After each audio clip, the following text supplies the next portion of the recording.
Give it all you got. Give it all you got. Give it all you got. Pick up on this.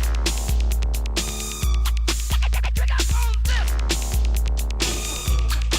Pick up on this. Give it all you got. Give it all you got. Hey, what's up, everybody? This is the El Nino podcast. I'm Eladio Nino, and this is Real Everyday People. I want to welcome everybody to this podcast, and I want to say thank you for all those who have tuned in, who share, who subscribe with us. Thank you. We appreciate it very much. I want to send a big shout out to my man Rob and his family from Guy's Pizza over there on Dixon Lincoln Park, man. Much love to you and your family. Thank you, bro, for sharing your business, letting me and my family come in there, and we were able to make our own pizzas, all the kids, all the family. Like, it was such a great, delightful experience, you know, and making our own pizza was really amazing. And so if you guys are out there anywhere in the Downriver area, check it out. Guys Pizza over there on Dixon Lincoln Park, man, check them out. So what's that? Okay. So so today we got a guest today. I actually have two guests today. You know what I'm saying? Like, it's just been going like that. These past couple of weeks, we've been getting bonus guests. You know what I'm saying? Which is always cool. But you know, these two women I work with, man. You know, at the DHDC. You know, that's a place where, you know, friends become family, where coworkers become friends and friends become family. And you know, I love the work that I do. I love the work that we do in general. And you know, it's definitely an honor to be able to work with good people. And who have the same vision for our community and for the future of our society, and everything that we do is working towards that. So we got Ofelia here with us today. Hey, yes, I am here today. I'm so excited to be here. Thank you for having me. Yeah, no doubt about it. And we got Sandy with us. Hi, everybody. Yeah. So Ofelia, you want to tell us a little bit about yourself? Where you from? So I kind of was born in Southwest. I actually was born in Wyandotte, right? Hospitals or whatever. I grew up the first 4 years of my life in Southwest. And then my parents, we moved out to Dearborn Heights. So I grew up out in Dearborn Heights. Okay. For the majority of, like, my schooling and everything. So, okay. Yeah. So tell us a little bit about your parents. Where are they from? So my parents are son de Mexico, right? My dad is de Nuevo León, Monterrey, Nuevo León. And my mom is from Ladero, Tamaulipas, or border people. So I always think it's funny because, like, they came from, like, the southern border to the northern border. Like, I don't know, it's just a joke I have. So, but yeah, so my parents are from Mexico, but they came and they stayed in Detroit maybe 20 some years before I was born, and then we moved out to Dearborn Heights. So okay, yeah. All right. What about you, Sandy? You want to tell us a little bit about yourself? Where you from? Where you came up? Sure. So my name is Sandy. I was actually born in Querétaro, Mexico. I got to the U.S. when I was 8 years old with my family, and then just kind of grew up in Southwest Detroit. Okay, That's cool. Yeah, we got a lot of roots, a lot of family, a lot of friends, a lot of people, you know, coming from the neighborhood. We do. And beyond, you know, after serving all this time and coming home and seeing how the Latino community has expanded throughout downriver. Yeah. You know, like we always had a nice little population in Ecorse, you know, Right. but like just to see River Rouge, Ecorse, Lincoln Park, Wyandotte, Park. Southgate, Taylor, like anywhere you go, you see, Right. you know, Raza, man, and We do. And it's good. Yeah. You know, I like to see, you know, the diversity, you know, because not every place functions like Michigan, especially like Detroit. You know Right. what I'm saying? Because we're a melted pot. We're, you know, I think one of our biggest assets is diversity. You know, because with diversity, you learn so many diverse communication skills, social skills. You learn about different people's cultures. You know, and you're able to mesh them and blend them. Right. You know, so you know, Detroit's that's. very colorful. So Oh yeah, absolutely. we have people from all over in Detroit. So that's one of the things I love about the city, right? So Mhm. yeah. Yeah. So you said you grew up most of your life in Dearborn Heights. What was it like growing up in Dearborn Heights? So it was interesting. I didn't come to these like conclusions until recently, right? From doing the work that we've done, studying. So I went to Dearborn Heights school district, and it was mainly a white school district. So it was like one of the only Mexican families like in the district at the time. So without knowing it, I never knew no Mexicans in Dearborn right? Heights. And so I Not didn't know. there, And right, and so it's the early '90s. So I went through the whole school system, early '90s into 2000s, and until recently, when we look back and talk about education and stuff, I was like, damn, like I actually went through some racism through that school district, right? People might say that it wasn't like that, but yeah, like if you're seeing it through my perspective, yeah, it was. If I'm the only Mexican, girl and a bunch of kids are like white and things are only happening specifically to me, well, like I'm gonna say that's a little like racist, right? Well, I remember how you talked about your name being pronounced funny. Yeah, so my name was that was one of the big things, right? So my name's Ofelia, and it's I always get it pronounced Ofelia, a bunch of ways. It's spelled incorrectly because in Spanish we don't use the PH, right? Because I would be Ofelia, and that's not how you say my name. And so like being made fun of growing up, with my name, and it took me a long time until I was about a teenager to actually like embrace my name. Because that was the point where I embraced my culture, because I grew up in a white school district. I did have Mexican friends, but like that was like when we would go to Southwest for like catechism or church or the weekends or whatever. But I have to imagine that you did have some friends. I did. Some friends. No, I did. And one of the things in today's society, you have to be politically correct. For me, it's hard to be that way or live that way because nothing about my life has ever been politically correct. Right. You know what I'm saying?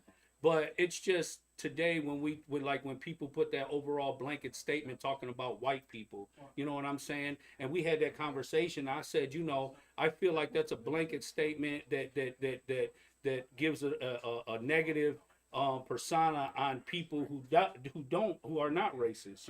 There's a lot of white people. Even when I was still in prison, I would watch a lot of the protesting from all the the people that were getting killed by the police, and I seen just as many white people as there were blacks and Latinos and anybody else. You know what I mean?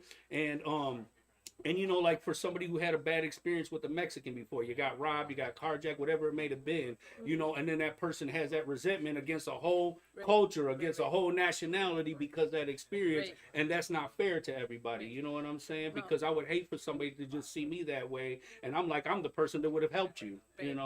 No, right. I have a bunch of friends. We have allies over, times and years that are, great, who stand against all this other stuff, and I had some friends, but I don't know, maybe I've had incidents where, certain comments or like their parents would say certain things, but like I said, like it was in the 90s. I was a child. I wasn't aware of certain things until I look back and like analyze certain situations. Yeah. Oh, like that was kind of fucked up that they said that, or that was like, that might have been a little, And that was crazy is right. because at that age, you have to, now that we're older, we can look back and we're all programmed according to how our parents, our peers, our community molds us, to think and to believe. So at that age, to know what racism, biasness, prejudice, or maybe you don't even know. You're just repeating things that your parents hear, or your cousins, your brothers, things like that. And so when you grow, a little bit older, you've been through life, you see things, the good, the bad, the ugly, and start seeing things for what they are. You start to see the truth, and how, people breed love and people breed hate. I like to say that we're the generation that's breaking the cycles, right? Because now we see and we're breaking our parents' cycles, and we know that our parents went through hard times, and our grandparents for sure were not as and so generations of breaking cycles. And I think I always say, like, I don't use this word often, but we are like the woke generation, because we know, like, hey, we need therapy. Hey, I'm not gonna hold a grudge against my father anymore because I know he had it worse. And like, the way the ideals were, right, and especially if you're like old school Mexicans, like, certain things, machismoism, hard-headedness, like in situations they went through, right? So we're breaking cycles, and I think now it's like we're healing, right? And we're starting to realize, and we're healing, and I think hopefully I'm praying that things will get better for us. You know what I respect and appreciate so much about the new generation is that, my generation growing up, all we did was follow suit. We learned how to take orders. We learned how to be obedient. We learned to just take with what we had and what we knew and ran with it and live life according to that. We didn't ask no questions. Right. You know what I'm saying? And we were taught that it's not good to ask questions. So now This generation asks all the questions, you know what I'm saying, and demands the answers. And that's the difference that gives this generation so much power. And that's why we're breaking through so many barriers and building so many bridges, because we want answers. If we got to go back 100 years, 200 years, or 1,000 years to get the truth, you know what I'm saying? Right. Like, let's get back on track with Yes. humanity. You know what I'm saying? It's not about who's right, who was wrong, or who was first, or who was last, but it's about unity within our community. And as humans, we should be loving each other, taking care of each other, supporting one another, you know, Yes. empowering and educating one another, Yes, you know? always. Yes. Absolutely. And you know, so I just, you know, I salute everybody, man, who's out there taking care of their business. I don't care if you're, you know, hardworking parents, if you're a single mom, if you're a single dad, whatever your situation may be, man, I salute you. You know what I'm saying? You know, keep doing a good job and keep on moving forward. You know. So tell us a little bit about your mother, and then tell us a little bit about your father. So my mother, I like to say my mother's very classy, and sometimes she can be a little bougie. So I get that from her. Right. I always joke, you know, that song, she's classy and we're bougie and I'm ratchet. Like, this is just a joke. But she's very proper, right? I'm the only daughter. So I know she always had me dress me up since I was little, right? She called me muñeca, it means doll in Spanish. Like, she always tried to doll me up, but I would always like mess it up.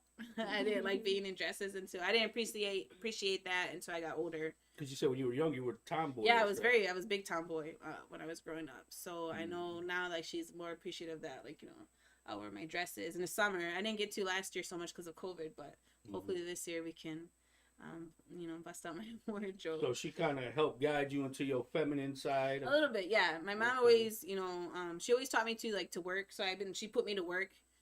I remember she went to my high school and got my work permit, didn't even ask me if I wanted to, like, just did it and, like, put me to work. So since I was, like, 13, 14 years old, she taught me what it was to work.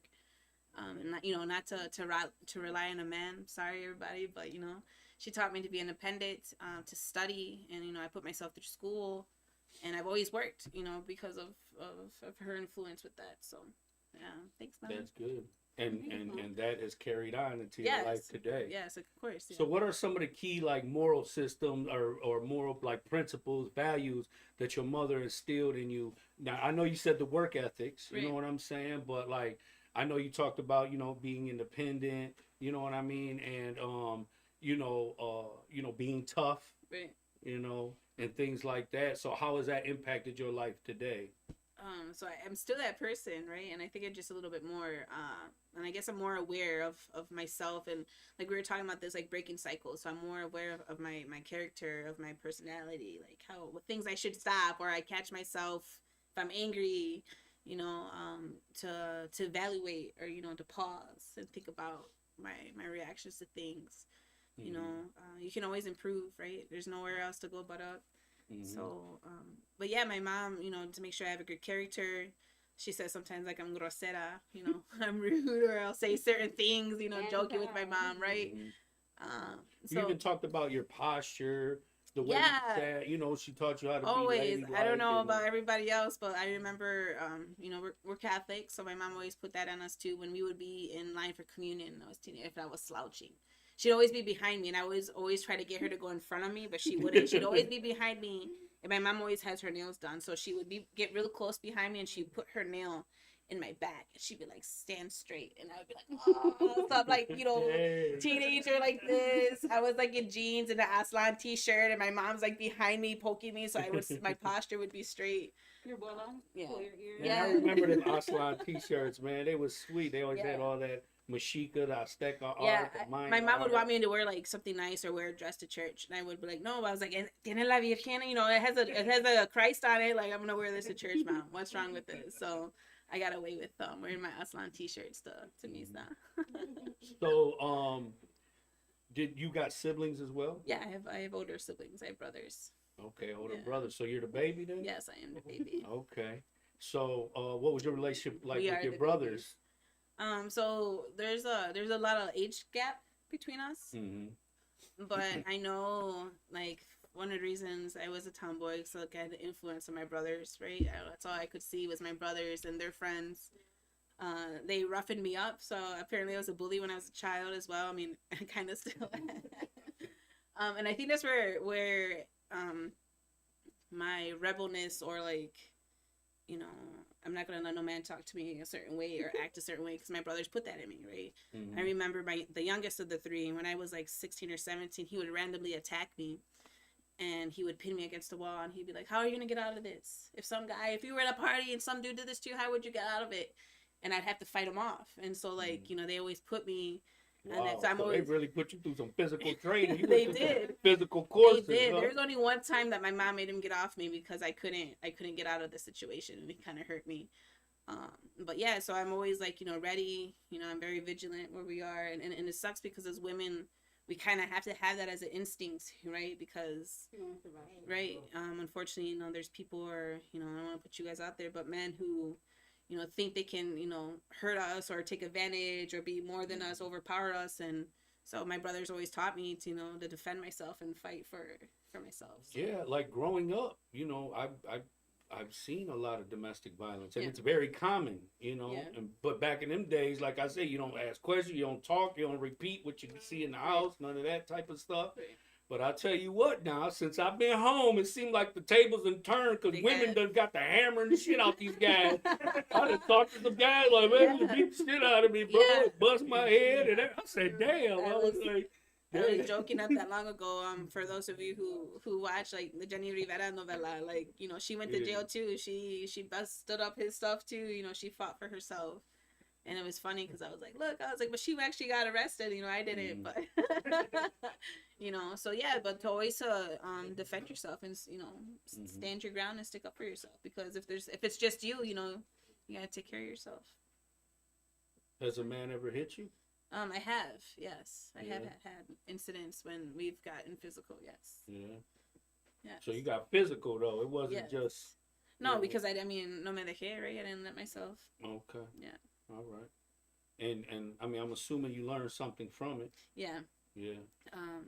Yeah, toxic situations, you know, certain red flags. Because sometimes we know better and we don't show better. Yeah. You know what I'm saying? and that's like the name of the show is Real Everyday People, Yeah, it because our happens. stories we are learn, real. right? You know, and that's why I want people to be honest, because that's the only way we're gonna be able to move forward. Because somebody needs to hear it. You Right. know what I mean? We're- From me, from you. Right, we're very smart, but like, you know, nos hacemos los pendejos. Like, we're very stupid too, you know, because there's moments like, and things happen, and you're like, I knew better.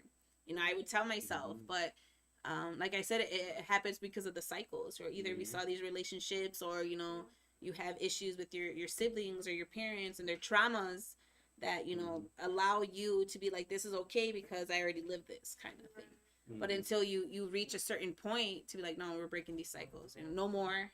Yeah. You know, and that's why I would think too, after men like would get intimidated by me, because I wouldn't take, you know, any crap. You know, I would cut them off quickly, you know, or, you know, I was, you know, be a little mean and they'd get upset. I was like, well, no, you know, you're not going to tell me how to react or how I should feel about a certain situation, you know. What was your relationship like with your father? Ooh. So that's another reason. So my mother always said I'm very stubborn. I'm very like my father.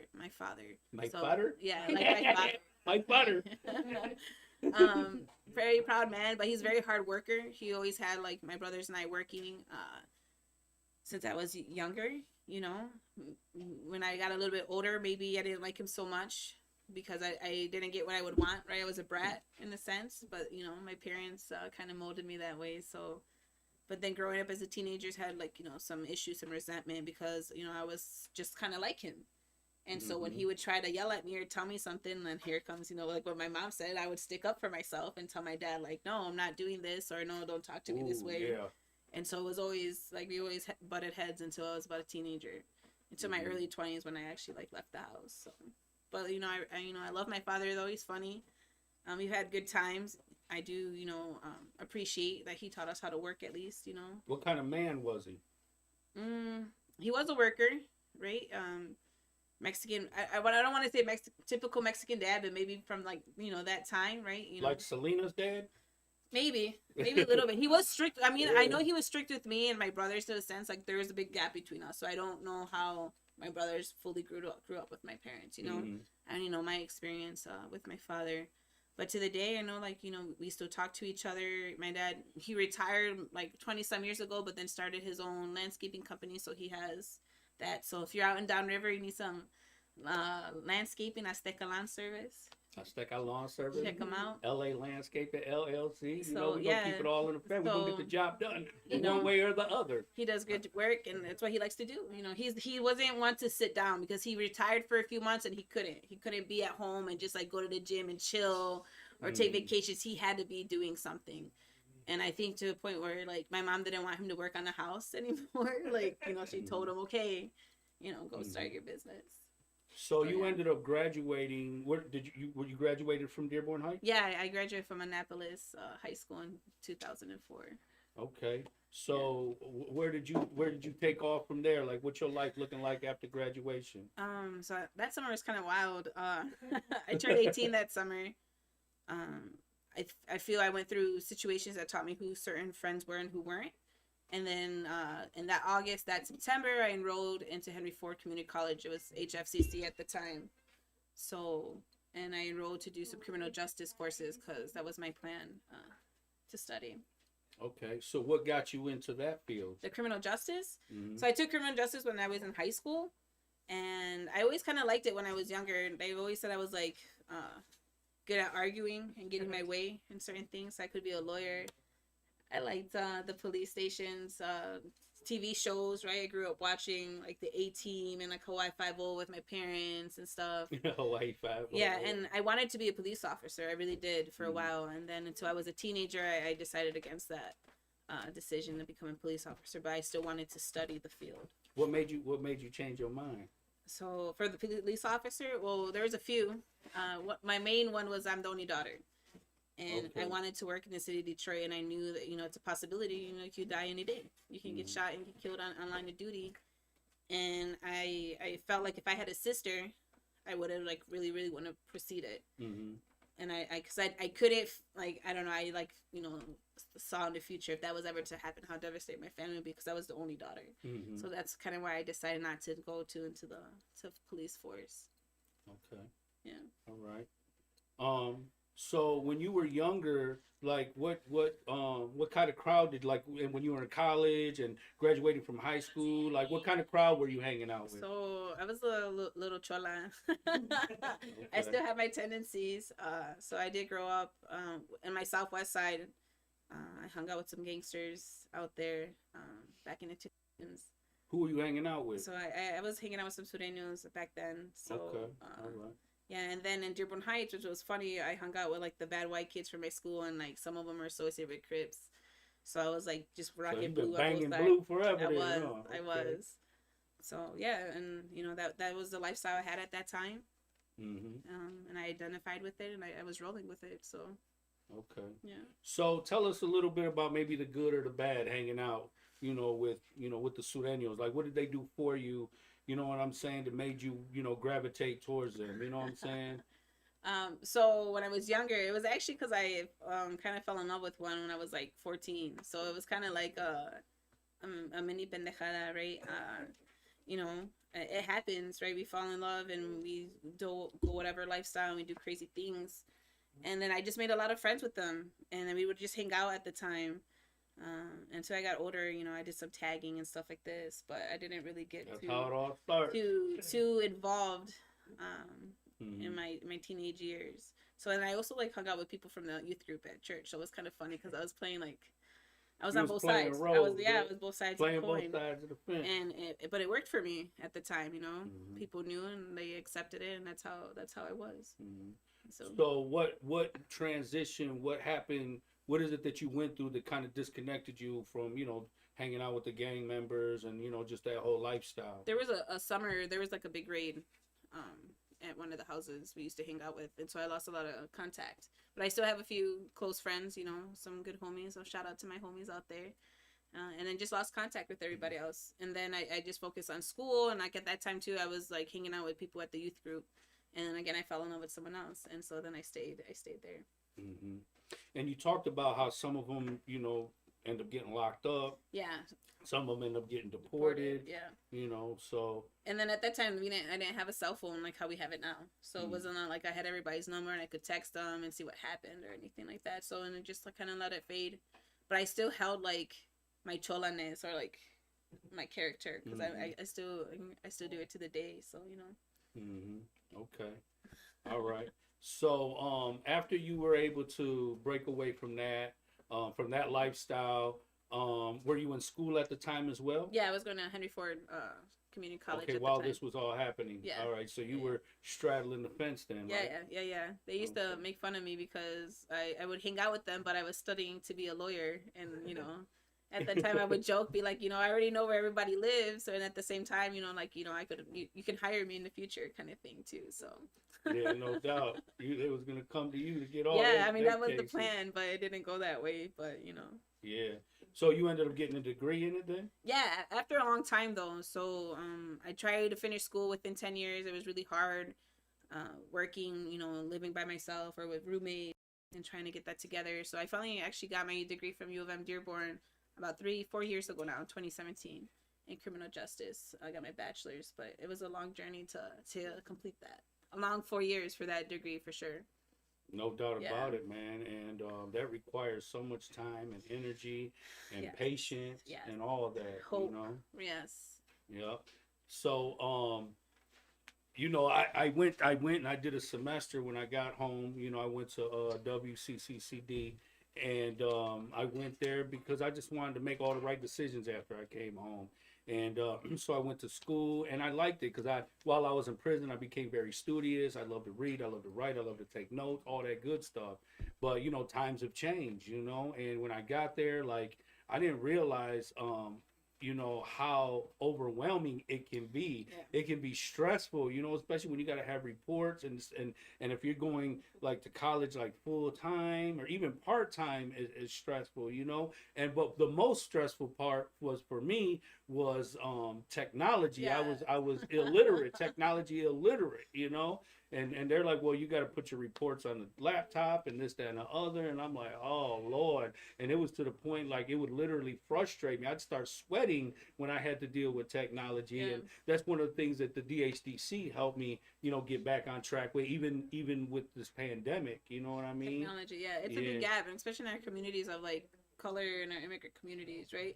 I didn't really grow up having a computer. I wasn't allowed to, so like my team knows. I'd be like, I don't know how to use this program. I'm not very good at Word and stuff. I know like the super basics, but because too I grew up without it, Yeah. And it is a little tricky because even when I went back as an adult to college, to university, and I struggled a little bit with using their new, ways to upload videos or upload the documents, and you have to put them in this file at this time and check this and that. And so, but yeah, it was a struggle, but it was worth it. I bet. So listen, we're gonna take a 2-minute intermission, and we'll be right back, and we're gonna catch up and talk to Sandy. Yeah. So stay tuned. My Thank girl. you.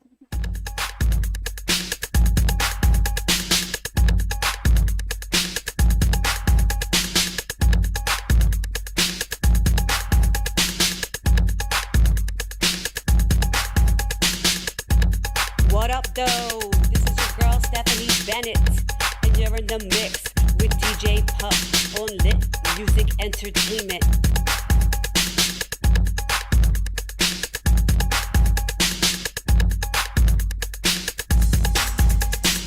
You're in the mix with Detroit DJ Puff. Real everyday people. We got Ofelia in the building. Let's go.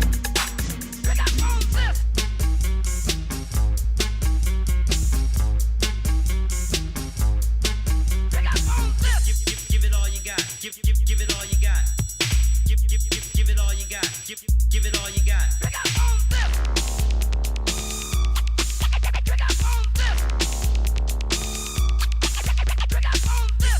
Give it all you got.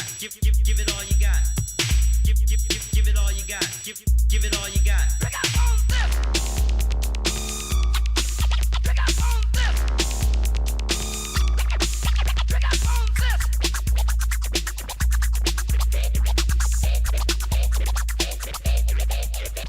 Now get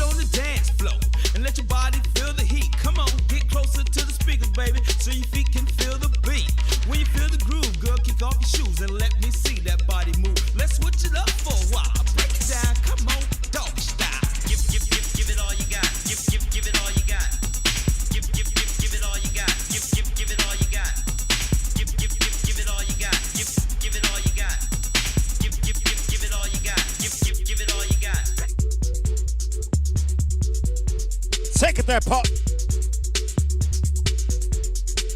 We got the studio on jump. Let's go.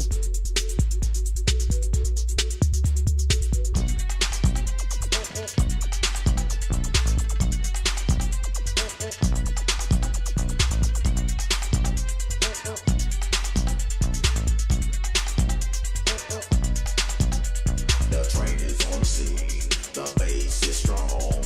Ladies and gentlemen, ADE's on.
Let's get it, Pup.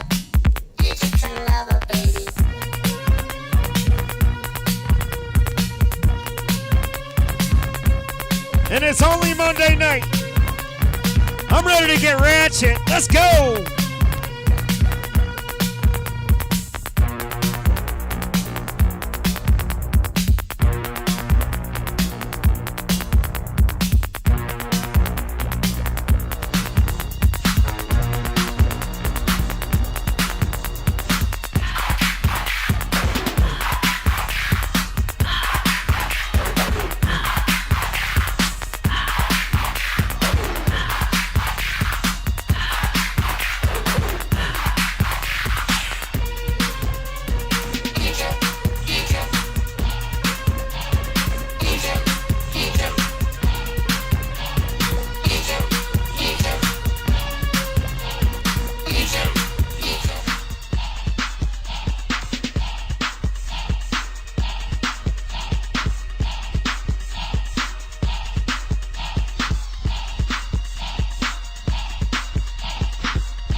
Share it up, people. It's time for the percolator. It's time for the percolator. It's time for the percolator. It's time for the percolator. It's time for the percolator. It's time for the percolator. It's time for the percolator. It's time for the percolator. It's time for the percolator. It's time for the percolator. It's time for the percolator. It's time for the percolator. It's time for the percolator. It's time for the percolator. Uh-oh. Percolator. Who's ready for the El Nino podcast? Holding it down with Ofelia. Let's go. It's time.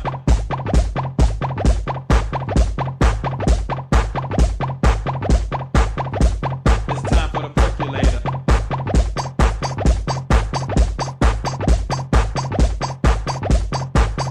Percolator.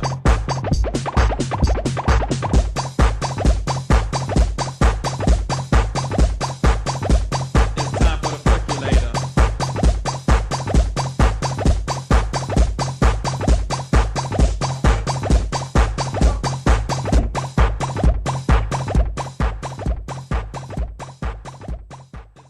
Hey, what's up, everybody? This is the El Nino podcast. I'm Eladio Nino, and this is Real Everyday People. I want to thank everybody for staying tuned in, for tuning in. I appreciate everybody sharing and subscribing. Thank you very much. So we were talking with Ofelia. She was telling us a lot bit about her life, Yeah. you know, and so we got Sandy here. Like I said, she's another one of my coworkers, and she's gonna share some information with you guys pertaining to the community and tell you a little bit about the work that we do. So go ahead, Sandy. Why, thank you. So thank you so much, Eladio. I hope you guys can hear me. He was worried about my mask. Let me know if you can't hear me in the chat. But so pretty much what I'm here to tell you about is why you should care about redistricting. Have you heard about redistricting? Do you know what it is? Do you know what it is? Do you know how it affects your life? So my name is Sandy Gaitan. I work with the Detroit Hispanic Development Corporation, and it's also known as DHDC. I'm really thankful to Eladio and Ofelia for allowing me some time on their set to kind of, just talk about why this is an important issue. So I work at DHDC, like I said, and I work with Eladio. He is my coworker.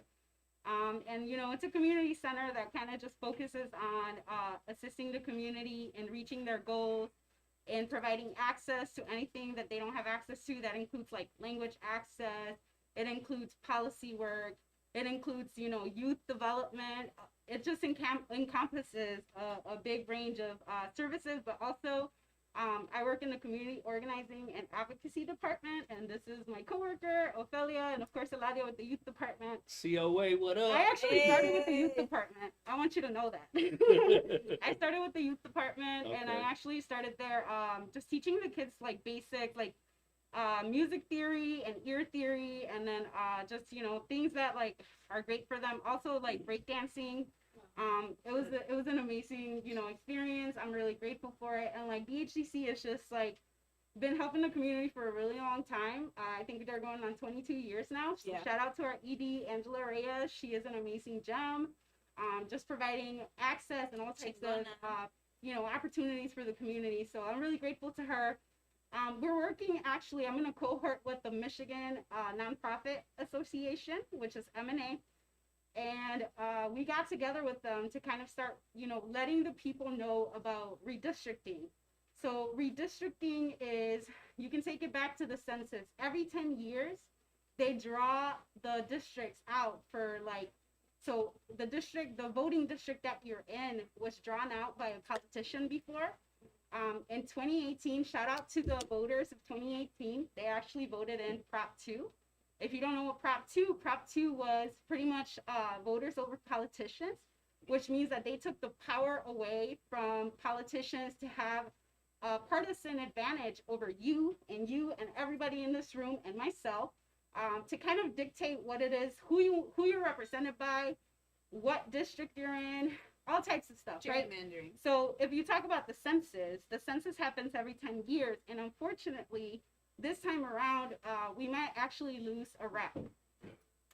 We might lose one because we were severely undercounted, and I mean we as in like the Latino population, Southwest Detroit specifically, was severely undercounted this year with the census. So as I was going back to voters over politicians, Prop 2 came in 2018 because like 61% of all of the voters in Michigan, including independents, Republican, and Democratic, they all voted to take that power away from politicians and hand it over to the voters, right? Mm-hmm. They created a commission where 9,000 people applied to be a part of this commission. And by the way, they're paying you $50K now. So if you look into that and like you have that time, because a lot of these people have jobs, like full-time jobs, and they're doing this on the side, they're getting paid now $50K to be able to be a part of that commission. What's that link? So shout out to them. They're out there. What they have to do though, their job is pretty much to learn about you, to learn about your community, and kind of like create these like maps that politicians used to create for us all the time, right? So if you know about gerrymandering, right? Like they used to do these like crazy looking maps, like they draw them out like snakes. Or if you remember, like in your civics course growing up, it was kind of like the salamander, right? Mm-hmm. And so what that did was pretty much just create an advantage that safeguarded their win in any election. Okay. And so now what the commission is tasked with is to create these districts that represent you and all of the communities of interest. Communities of interest can be like, for example, people that come together over their school districts. It could be people that come together over cultural or like geographical interests. It could also be like, for example, if you guys know about PFAS, I don't know if you understand what PFAS is, but pretty much it's like this toxic chemical that used to be a part of everything. It's in a lot of our lakes and a lot of our waters, and what it's doing is that it's seeping into the ground because there aren't enough regulations that can keep like corporations and places like that from spewing out these chemicals, right? So they're seeping into the ground. And say, for example, if we own a house by a lake, you would want PFAS to not be in your water, like, period. PFAS is not good, right? So that's a community of interest. What is PFAS, actually? So, it's very lengthy. I understand that it's a toxic chemical. I don't know the technicalities around, like, the science and stuff. But if you look PFAS, you will understand what it is. You can look into it. It's like a whole thing on its own. That's like environmental justice. Foam, isn't it? Yeah. So what I can tell you though, what it looks like. So if you're ever out in the lake, let's say you're kayaking or you're just out there with your family, and you see that like white foam that just kind of like, gathers together at like the end of a lake, like when you're pulling up or like you're going to the shore, you'll notice that it's like this white foam that's just there. Do not step into it. And if you do, just go ahead and like remove yourself and wash it off of you, because that's not good for you. That's people. PFAS. Look it up. Google it. It's a whole thing in itself. Like, honestly, it's just too much for me right now. What I can tell you is you don't want it in your water. And so if you live around a lake, you definitely want to be, that would be something that would be considered a community of interest, right? Yes. So going back to communities of interest, I really want to emphasize Black and Brown communities. I resonated with so much of what you guys were talking about as far as like, race and like, consciousness and just like all of these barriers that exist for Black and Brown communities. And also, I really appreciated your point of view as far as like people that are allies on all types of levels, just bringing back that humanity concept, like absolutely like is unifying. But I did want to raise something out, like, absolutely, like, I feel like we need to be together in order to move forward, but we cannot deny all of the systemic and just historical, barriers and systems of oppression that, like, totally ravage and just tear apart Black and Brown communities and just communities of immigrants, all right? Yeah. Like, that's literally my job, to talk about that every day, all day. So, like, I really appreciate that vibe here. It's amazing, like, these conversations are happening a lot, though. Yeah. And I want to emphasize the fact about, like, the younger generations. Like, back in the day, you had to assimilate. You had to speak English in order to survive in the U.S., right? I was born in Mexico. Like, I had no understanding of colonization. I had no understanding of, like, just growing up in that, like, even being Mexican, like, what the fuck is that? Like, what is that? Yeah. You know what I'm saying? Yeah. Like, what is Mexican? Like, just being here, like, kind of makes you, like, question that. Because I grew up in Mexico till I was 8. I was brought here. I remember, like, moving here with my family. I remember, like, the whole ride here, like, just, like, was a culture shock. It was crazy. Like, I had to just reinvent myself, like, language, culture, like, the way you acted. Like, I never felt like an outsider until I got to the U.S. Wow. I never felt like I didn't belong until I got here, because people told me I didn't belong here, and it was insane to me. Like, I was like, what do you mean? I'm like a human like you know what I mean? Right. But, like, just having to learn the culture, having to learn the language, like, you cannot tell me that there isn't oppressive systems that uphold white supremacy. And people that benefit from white supremacy, even if we don't want to admit that, even if that's hard, even if that's uncomfortable. We have to address it, and we have to talk about it, because without it, we cannot move on. Without it, we cannot just rebirth the unified world that you talk about. You know what I'm saying? Where we acknowledge the pain and the fucking assimilation and all of that stuff, and I don't know if I'm supposed to curse, so I'm sorry. But real everyday people, you know what I'm saying? Real everyday people. That's passion, though. Let's talk about it, because I'm a community organizer, but at heart, I'm an artist. And I just feel like we need to be able to provide all of these hard conversations through art, through turning that pain into art, and just being able to be open, because without it, we cannot move on. We cannot move on, and like, there is no like moving forward without accountability. So anyways, it all brings it back to redistricting. So right now, you know, what you have to know is that this commission came together, and pretty much they want to hear from you. If you don't go out and talk to them and tell them about your community interests, I'll tell you my community interest. DHCC serves the Southwest Latino population, but not only the Southwest Latino population, communities of color, right? Like, we understand that we have a lot of like similarities with like communities that have immigrant communities, right? And we also understand that without language access, there is no, like, that's such a big barrier.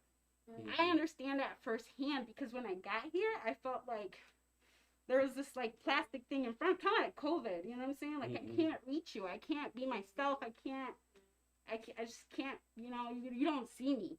And so, like, as middle people, she understands. She's an interpreter, a translator. Like, that's something that we absolutely like focus on at our work. Like, we just want to be able to have our parents, have our grandparents be acknowledged as humans, be acknowledged as, like, you know, just being able to participate. And I feel like even with redistricting, all of the information that's out there, our communities suffer because we don't have that language access. And so therefore, you know, we have to come in as like middle people and be able to provide that bridge to our community. So communities of interest for us may look like being able to understand that we need our communities to be able to understood. We need them to have bilingual education.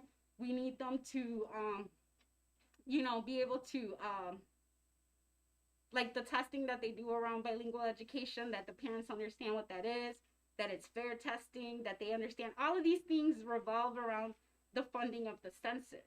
And people were terrified of filling out the census this time around because of the Trump administration, because they literally attacked our community for 4 years. They literally devastated our community, systematically separated families. They demonized, you know, Latinos, calling them rapists and all types of crap that is absolutely not true. And it is our job to change that narrative. It is our job to make sure that these people in the commission see us, because there is no, like, information out there that will tell them about our issues. We have to get it in their faces. So I want you guys to look up, it's like this long acronym name like I can't think of right now, but you know, I'm gonna come back to y'all with all of this information. I'm actually dropping all of this like information and on your page. You said that you have, you know, a page for the podcast. So I'm gonna go back and just provide like all of these links where you can learn about redistricting, as far as like who the commission is, who's on the commission. I know that they meet every Thursday. You can go on YouTube and like literally click on it, but they have like meetings that are like 5 hours long. So my job is to create a focus group with community members and to just kind of like encourage people to participate in the process. So what they want is to hear from you. So like the first thing is like, it's very daunting, you know, like, do any of you guys know about redistricting? Have you heard about it? Like, I'm learning about it through. Exactly. Man, I've learned so much through DHCC. And it's just like, I even voted for the first time in my You life. did. You know, So let's talk about that, right? Yeah. Voting matters. Yes. I know that it's not the only tool. Like, this is just for my really radical friends that are like, well, it's not the only tool of oppression. Yes, I understand that, but voting is a fucking privilege. Yes. And I can tell you Absolutely, that 'cause there's other firsthand countries that don't as have an that immigrant privilege. that came here when she was 8 years old and naturalized like 3 years ago, that could not vote, that paid taxes, right? My parents paid taxes, and guess what? I couldn't tell the politicians this is what the fuck it is, because guess what? I was like a permanent resident card holder, and they said your shit don't matter, you just live here and you pay taxes and we don't give a fuck about what you say.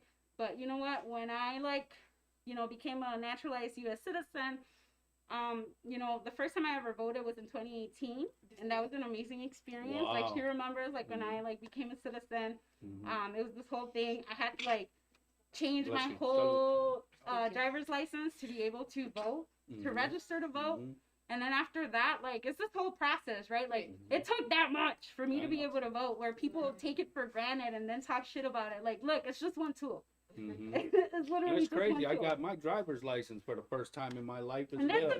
amazing. So there's Yeah, a lot that's of amazing. first time things that happened Yeah, in my absolutely. life, you know. You know, When I first got home, I had purchased a shirt that said, if you change nothing, nothing will change. exactly. And I always liked that that quote that also said, be the change that you want to see. Yeah.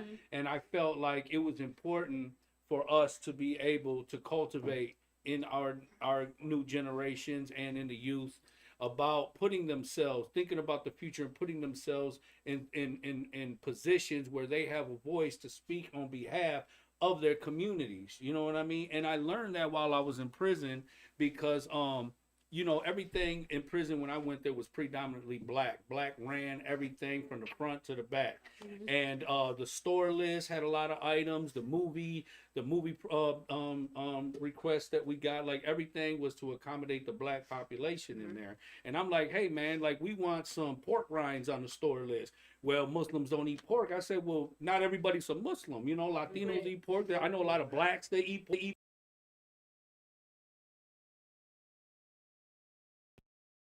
and get anything changes by putting myself in that position. Right. Like I know that a lot of younger generation, including my generation that grew up, like nobody wanted to be a cop. You know what I'm saying? Nobody wanted to be a police. You know, the only time we wanted to be a lawyer was if we got caught, we needed a good lawyer. You know what I'm saying? But at the end of the day, we need to start encouraging our people, our youth, and ourselves to get involved, to go be an officer. If you want to see change in the community, go be an officer. You want to see change in the justice system, go be a prosecutor, go be an attorney, go be a judge, go be a doctor. If you want to see change in your community, these are things that you have to do and put yourself in a position. Go be a mayor, go be a representative, go be a commissioner, you know. My mother, she just got a position in Lincoln Park, man. She just got her badge and everything. Linda Romero, you on deck, mom?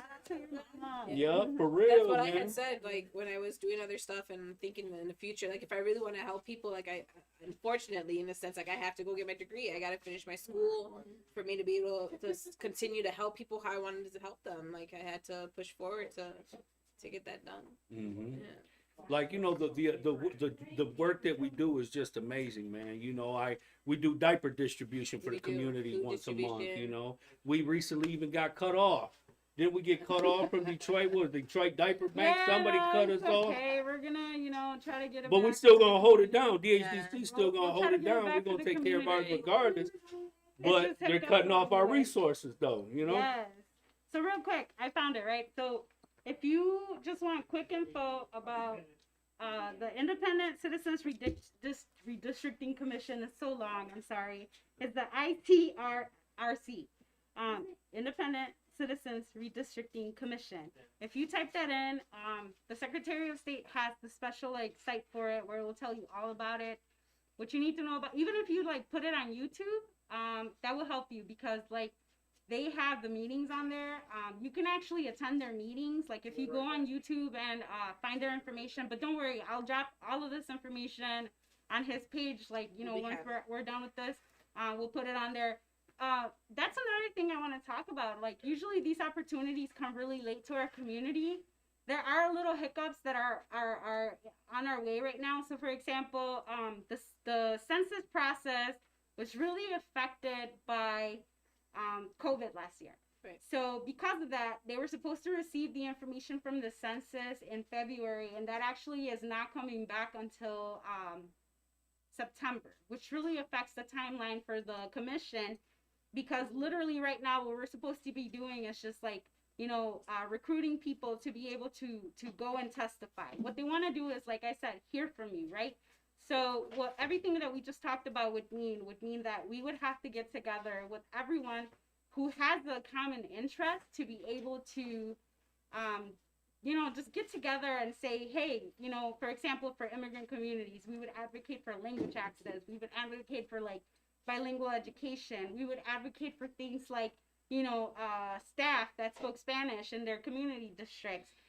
Just linguistic justice all around. And so the other thing would be even financial literacy. yeah, stuff financial, that just things that are not available. So what I want you to understand is pretty much before people used to be able to define who you were, right? Like they used to be able to tell you like this is what it is and this is who you are, and even if you live on the same district, or like for example, the very best thing that I can bring up right now is 48210 was cracked.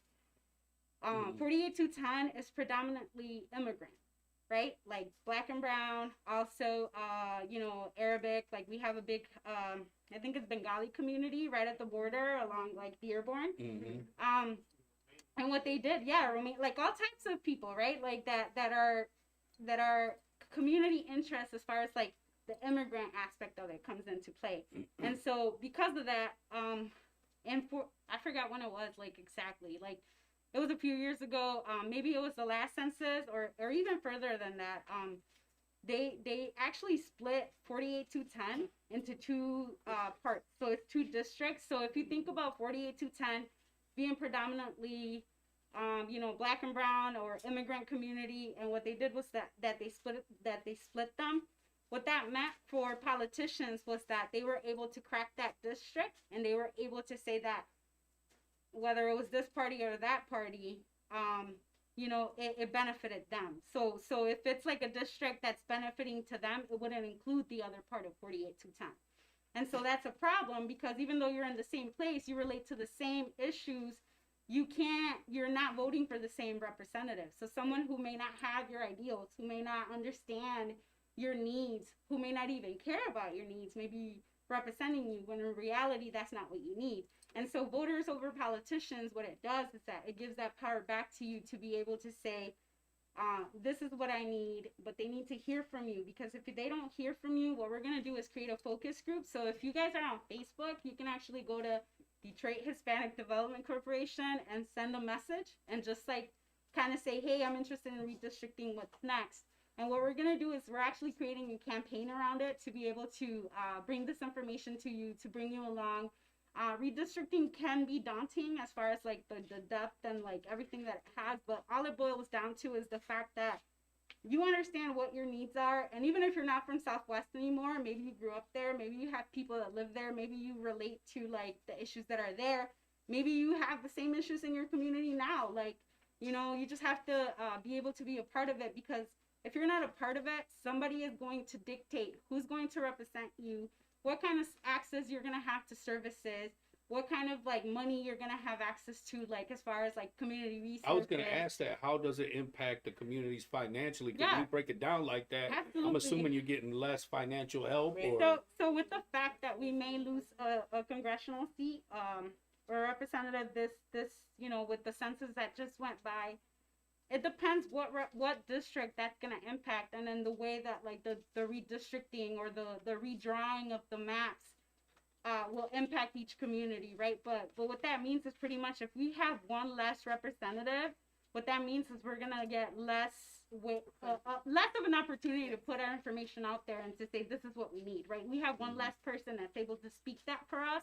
And it's really important because, I mean, honestly, like, we're already struggling as it is. Like, we don't have enough resources in our schools. Like, even in Michigan's education is so far behind. Like, it's just, we're failing. We're failing our future. If you care about your kids, if you care about, like, people don't understand the census because it's in 10-year, like, that's a long time, it's a whole decade. And like the census really does impact you. If you don't fill it out, that means you're not being counted, which means that you don't exist. And if you understand that the Trump administration did everything in their power to be able to take that away from our community, Latinos, period. You know what I'm saying? We have the threat of a citizenship question.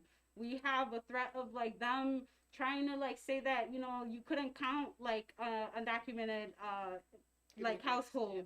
And or just immigrants. And then the other thing was right now, I think the reason why we're getting it late was because of a challenge that like they had fought through or whatever, but we're supposed to get it in like September. That really sets you back on the timeline for the redistricting commission. It really does, because like you're not like, even right now, you guys hearing about it in March, it's like you have to understand that there's communities out there that have the money, that have like all of these groups behind them, and that's like, so the redistricting commission cannot take like, groups that are politically aligned. They won't take them into consideration. Like Mhm. what Proposition 2 did was like to take that power away from the politicians to be able to draw maps that were like, they were able to benefit from to win an election. Mhm. And so like what they did was to be able to take that away and to give it back to the community to be able to say, this is what I need, this is what I want, like, you know what I mean? But they won't put that together without community input. So what we're gonna have to do is just kind of like continue to talk about it. Think about this as a putting it in your mind, if you will, kind of thing. Just kind of like, putting it on your radar and to be able to say that more is coming. What is it that they can do about it though? Like, what is it that they can do to help? You know, I yes. know being knowledgeable is one thing. Yeah, so the but first thing is to look up redistricting in Michigan. There's actually great videos out there by U of M that will tell you all about it, that will they have experts talking about this. But the other thing is, if you want to know more and want to be a part of a focus group, you can also hit us up. Like I said, go to Detroit Hispanic Development Corporation, like our page while you're already there, and then send us a message and just say, hey, I'm interested in redistricting. What's next? I want to be a part of the process. What we're trying to do is get people to become aware of it, and then also to be a part of that process by keeping up with it, right? There's supposed to be several public meetings or committee meetings that are going to come up, and then officially getting you ready for testifying. So pretty much what we would do is get you together with like people that have the same interest in you where you live. And then from there to be able to say, this is a community of interest. This is what they represent and this is what they need for their community, whatever community you belong to. And then from there to like the end product would be to get you to testify. Because if you don't get in front of them, if you don't tell them about yourself and your family and your community, they're not going to know about you, and other communities are going to get to do that. There's plenty of wealthy communities all over the state of Michigan that absolutely are doing this to be able to get all of the resources from, financial help to their schools, to their communities, resources, like just on every single level systematically that there is, like they're going to receive that money. And what that means for us is that we're not going to. That we're still excluded, that we're still not a part of that process because there's language barriers, because there's educational barriers, because there's just lack of information, there's lack of participation because you weren't allowed to be a part of that process. And I think that's bullshit, you should totally get out there and be able to say that. And so if you send us a message, what we'll do is we'll hook you up. We'll also get you like all the information, all the videos that you need to be able to, catch up with what's happening. You could totally attend the meetings while they're happening. They happen live either do on they give this YouTube or on information Facebook. at town hall meetings as well? Or So no? what we're trying to do, actually, what we're interested in doing, going back to like language access, is being able to have one of their public meetings, but for our Latino community, where like we're able to provide Spanish translation or some type of like, because how else would our community know about it? Like we're doing the part where we're letting you know about it by like, we're doing this here now. I'm also gonna like pop into like Spanish radio stations and say all of this in Spanish and like be able to get it out there, la redistribución de distritos or something like that, to be able to get that information out there and just kind of like get it in your mind. Like if you don't define who your community is and what the interest like what things you're interested in, somebody will do it for you. Right. Somebody will tell you who represents you and will totally like be glad to take that away from you. So yeah, that's pretty much the spill. Like, just like a redistricting 101, just pretty much to get information out there, and then hopefully, further down the line we can like invite you guys again. Maybe you'll let me like, come on again and just kind of like tell you the next steps where the next time you come on, you'll be able to share your story and some more information and your knowledge and all that good stuff. For sure, yeah. But this is the kind of work that we do at the DHDC, Yeah, that's part of it, like the other thing is just voting. I want to say there are some primaries coming up. Yes. I'm trying to remember when the date is for the primaries.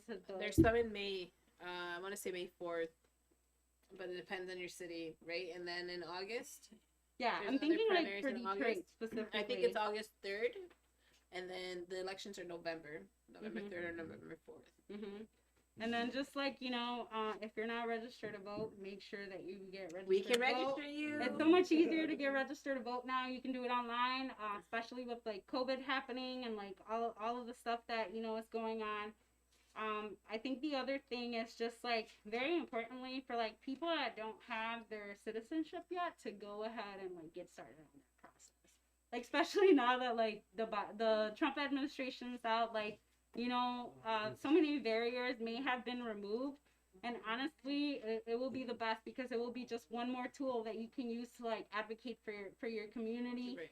If you're a child of an immigrant, please get out there. Like these decisions, think about the kids that can't do that for themselves. Think about the parents that can't do that for themselves. Just think about like the community that we come from and our roots, and just like how all of these things, that's when white privilege and like all of this stuff like comes out, because like why are we being treated that way? You know what I'm saying? It's like this big topic, it's this big thing. I understand it's hard to talk about, but like you cannot deny all of the ways that our people are being oppressed, and like I'll leave you guys with that.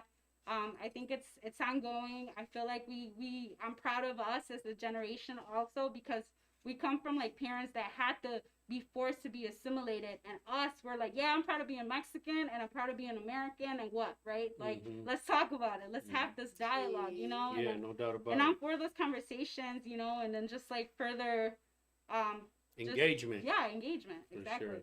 So thank you so much. Sandy, for allowing thank me you to be so here. much Thank for that. you. Yeah, that's dope. So getting back to Ofelia, you got your own radio station, right? Or So it's not like my own, but I am part of a radio. Okay, part of it. Yeah. you got part of a Ian's radio on it, your name station. on it. Yes.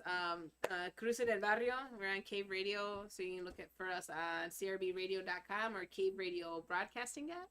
We're on Fridays and every other Saturday, so we should be on this Friday, 10 to 2 a.m. So we're late night because we have people on the West Coast that listen in. So what is it? What kind of music do you play? Or So what, we play a lot is of oldies, so anything like prior 90s, 80s, 70s, 60s, a Okay. bunch of different types of music, right? I've learned new artists, and I've actually put names to songs that I already knew, but I didn't know who the artists were. So it's like it's a good vibe. Yeah, That's cool. yeah. So I always do a show and tell piece, and I always ask my guests if they can bring something of sentimental value and share a story with it. So, would you be willing to, share your item and your story? Yeah, so it's not much like that someone gave it to me. I actually bought it myself, but it means something very much to me. So there are some photos, and I didn't get to say much of it. So these are my dancing shoes. So I dance folclórico mexicano. So I dance Mexican folk dancing with Ballet Folclórico Moyocoyani Set. So these are my shoes. And excuse me, they're a sentimental value because I've danced for over like 25 years. Part of my culture, right? It's my roots. I love it. And this pair actually was a new pair that I had to buy because we had a concert about like 6 years ago now, and I had just ordered new shoes, and my pity liked how they smelled, and she chewed my new shoes 2 weeks before our concert. And I have never been more devastated in my life. And I've had dresses who have gone missing or that were stolen too. So like when you said sentimental value, I was thinking about I have Harry Potter stuff, but like if anything was to happen in my shoes or my dancing gear, like I would be devastated. So and it means a lot to me, right? I transfer my roots, my culture. I was actually even everything. able to see you perform when they Yes. had the gala at DHDC. Yeah, we performed at 3 and there was galas two now. groups. One was from Nayarit, right? One was from So Nayarit. it wasn't two groups, it was two different sets, two states. It's the same group. So Okay. and Mexico has 32 states, and in every state they have different customs, different dresses, different ways that they dance, different styles, and we represent all those. So What were the two states that were there that day? I think we did Jalisco and Nayarit. So Jalisco is more more well known, right? Like maybe like the Mexican hat dances, that's the charros, the big dresses with colors. That's more people relate that more to folklorico, but there's so much more to that. But yeah. Nayarit, are they the ones that had the knives? Yes, so Them Nayarit, boys, I was like, Lord, they finna cut a finger, a hand, something. I and was the real, thinking like the real these. machetes. We They danced with was throwing machetes. them and dancing Yes. and everything. I Yes. said, them There's some ninjas photos. for real. Yeah, so that's Jalisco. Some photos that I had sent in of Yeah. dancing. We didn't perform this year because of COVID, but we're going back to practice. Did you ever get to perform at Hart Plaza when they used Yes, to do that? actually, Hart Plaza was one of my first. I don't know if you remember the Yak Arena, Yeah, right? And yeah. Memorial Day weekend in May. That was one of my first performances. I was probably like 8 or 9. And first time I danced at Hart Plaza, I was about that age too, and that was the biggest crowd. And I remember I got stage fright real quick because I had never seen so many people before, like watching us. Like we're like the little kid group dancing, and after that, like it was just a whole vibe. And the festivals at Hart Plaza were amazing, you know. Who got you into dancing? My mom did. My mom, in Mexico, it's custom too. Maybe you did like kind of some dances when in school. So like in Mexico, sometimes, Early on. yeah, like in elementary school, it's custom to learn to dance and to learn about the Sandy traditions. said she said some dancing too. She wasn't doing the Mexican dancing, but she was, Oh, she was great dancing. Yeah, she was a big girl, huh? yeah, and like my brothers danced too, so it just came, it trickled down. But yeah, That's cool, man. Yes. That's very cool, man. We really appreciate you coming here and I sharing appreciate your being story invited. with Thank us. you I was so gonna much. say, is this the one you cut a piece out? No, from? I couldn't find that one. I did cut a piece out. Man, I'm for looking at them another- shoes. You know, remember that commercial when they was upstairs, the whole family was clogged? Oh yeah, That what them shoes I can, remind me yeah, of. it's loud. like tap dancing. Yeah. Yeah, the whole family up there like beep beep beep. Yeah, and dance is like a big part of, like, if anybody that really knows me, like I'm a dancer. One of my a nickname that I've received from my fraternity is Itotia, and then Nahuatl that translates to dancer, because I've been dancing since before I can walk, I can say. So you were in a fraternity? you Yeah, said? I am in a fraternity. I'm in the Latino co-ed fraternity at U of M Dearborn, Alpha Psi Lambda. Okay, then what y'all dance and do signs and shit? So, too? well, Alright, they do step. We have to work on it, but they have been. Okay, all right. I just be seeing the movies, so I think they all be like, bah, bah, bah, bah. It's a lot harder than what people might think to memorize certain steps and like hand movements and claps and stuff. Yeah. But it's fun when we get it together. Yeah, that's Yeah. dope. So we're at the point of the show now where we let our guests sign the Wall of Fame, you know, and we're gonna take time to let you guys do that now. All right. Oh hell no! This is just you like smoke my bacon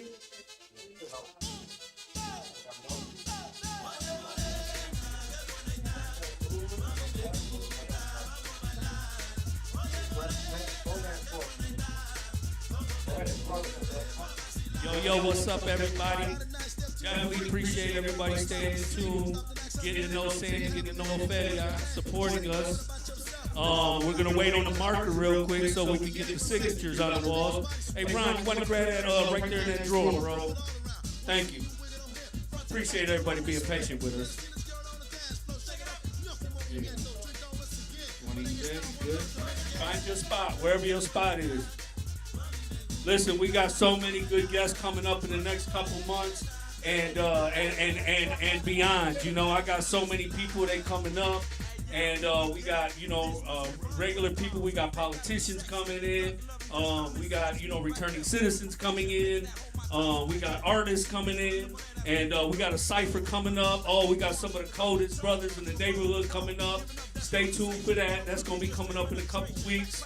Talking about my man Zaza Awan, Robbie Dizzle, Gio Carasso, Backway Poe. We're going and we checking into some other brothers, man. But we definitely gonna get that together, that cipher. But we doing it big over here at El Nino Podcast, man. We appreciate all the love and support. Dang, I see you guys already found your little spot.